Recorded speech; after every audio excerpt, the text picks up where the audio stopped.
Hello friends, welcome back to my channel. તો આજનો video ખૂબ જ ખાસ છે, કારણ કે આજના વિડીયોમાં હું તમારા માટે એવી બધી ટિપ્સ લાવી છું જે તમે પહેલાં ક્યારેય પણ નહીં જોયો. તો વિડીયો પસંદ આવે તો ચેનલને સબસ્ક્રાઈબ જરૂરથી કરતા દેજો અને વિડીયોને એન્ડ સુધી બન્યા રહેજો. તો ચાલો જોઈએ ટીપ નંબર 1. તો આજની મારી સૌથી પહેલી ટીપ એલચી માટેની છે. તો એલચીને આપણે જ્યારે આવી રીતે નોર્મલ રીતે ખાંડીએ અને આપણે એનો જે પાવડર છે એ બનાવવાનો ટ્રાય કરતા હોઈએ છીએ. તો આવી રીતે આપણે જે એલચી છે એને આવી રીતે ખાંડીને એનો પાવડર બનાવવાનો ટ્રાય કરીએ તો એ સારી રીતે ખંડાતો નથી.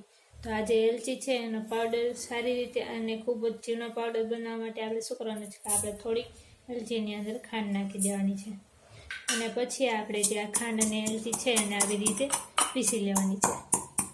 તો આવી રીતે તમે જે એલચી હોય છે એનો પાવડર ઘરે બનાવી શકો છો અને ખૂબ વધારે જે પાવડર હોય છે તમે યુઝ કરી શકો છો. તો આ જે ટીપ છે તમારા માટે ખૂબ યુઝફુલ છે. તમે ઘરે જ આવી રીતે એલચીનો જે પાવડર હોય છે બનાવી શકો છો. તો આની પછીની ટીપ આપણે જોઈએ.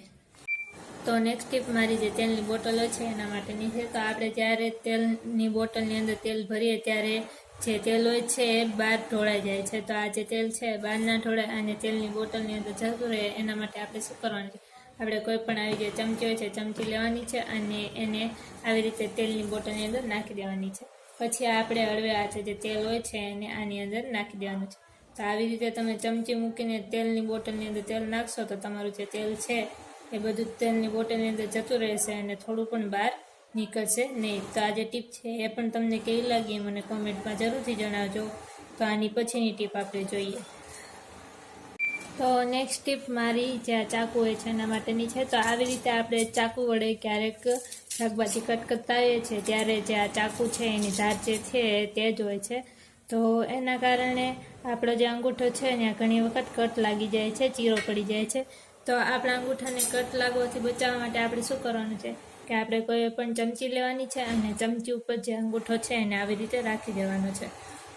પછી આપણે કોઈ પણ સેલો ટેપ લઈને આપણે જે અંગૂઠો છે એને આ ચમચી સાથે આવી રીતે જોઈન્ટ કરી દેવાનો છે. આવી રીતે જોઈન્ટ કર્યા બાદ તમે કોઈ પણ જે શાકભાજી છે એને કટ કરશો તો તમારો જે અંગૂઠો છે ત્યાં તમને કટ નહીં લાગે અને તમારો જે અંગૂઠો છે એ ખૂબ જ સારો રહેશે. તો આવી રીતે તમે તમારા અંગૂઠાને કટ લાગવાથી બચાવી શકો છો. તો આ જે ટીપ છે તમને કેવી લાગી મને કોમેન્ટમાં જરૂરથી જણાવજો. તો આની પછીની ટીપ આપણે જોઈએ. તો મારી નેક્સ્ટ ટીપ જે બંગડી માટેની છે. તો ઘણી વખત આપણે નાની સાઇઝની બંગડી લઈ આવીએ છીએ અને એ આપણા હાથ ઉપર ચડતી નથી. તો એના માટે આપણે શું કરવાનું છે કે આપણે કોઈ પણ જે પ્લાસ્ટિકનું ઝબલું હોય છે પ્લાસ્ટિકનું ઝબલું લઈને આપણે આવી રીતે એને પહેરી લેવાનું છે હાથ ઉપર અને પછી આપણે જે બધી જ બંગડી હોય છે એને આવી રીતે પહેરી લેવાની છે. તો આવી રીતે તમે જે બંગડી હોય છે એને હાથમાં સહેલાઈથી પહેરી શકો છો અને તમને આ જે એક બંગડી જે હાથમાં આપણે લાગતી હોય છે એ આપણે હાથમાં લાગતી પણ નથી અને આપણે એકદમ ઇઝીલી જે બંગડી હોય છે એને પહેરી શકીએ છીએ આવી રીતે. તો આ જે ટીપ છે ખૂબ જ નાની એવી છે પણ તમે આને ઘરે ટ્રાય જરૂરથી કરી શકો છો અને આવું ક્યારેક થાય તો તમે આને ઘરે જરૂરથી ટ્રાય કરજો. તો આની પછીની ટીપ આપણે જોઈએ. સૌથી પહેલી ટીપ મારી જે ચાની ભૂકી હોય છે એના માટેની છે. તો આપણે સૌથી પહેલાં ચાની ભૂકીને આવી રીતે હથેળી ઉપર લઈ લેવાની છે. પછી એની ઉપર આપણે થોડુંક જે પાણી હોય છે પાણી આવી રીતે નાખી દેવાનું છે. પછી આપણે આ જે ચાની ભૂકી છે એને સારી રીતે આવી રીતે અંગૂઠાની મદદથી મસળી લેવાની છે. તો આવી રીતે મસળવાથી શું થશે કે આપણે જે ચાની ભૂકી હોય છે એને ચેક કરી શકીએ છીએ.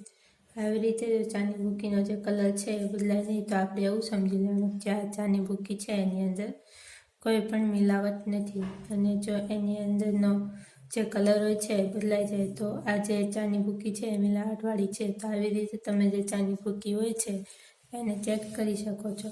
તો આજનો વિડીયો તમને પસંદ આવ્યો હોય તો વિડીયોને શેર અને ચેનલ ઉપર નવા હોય તો ચેનલને સબસ્ક્રાઈબ જરૂરથી કરતા જજો.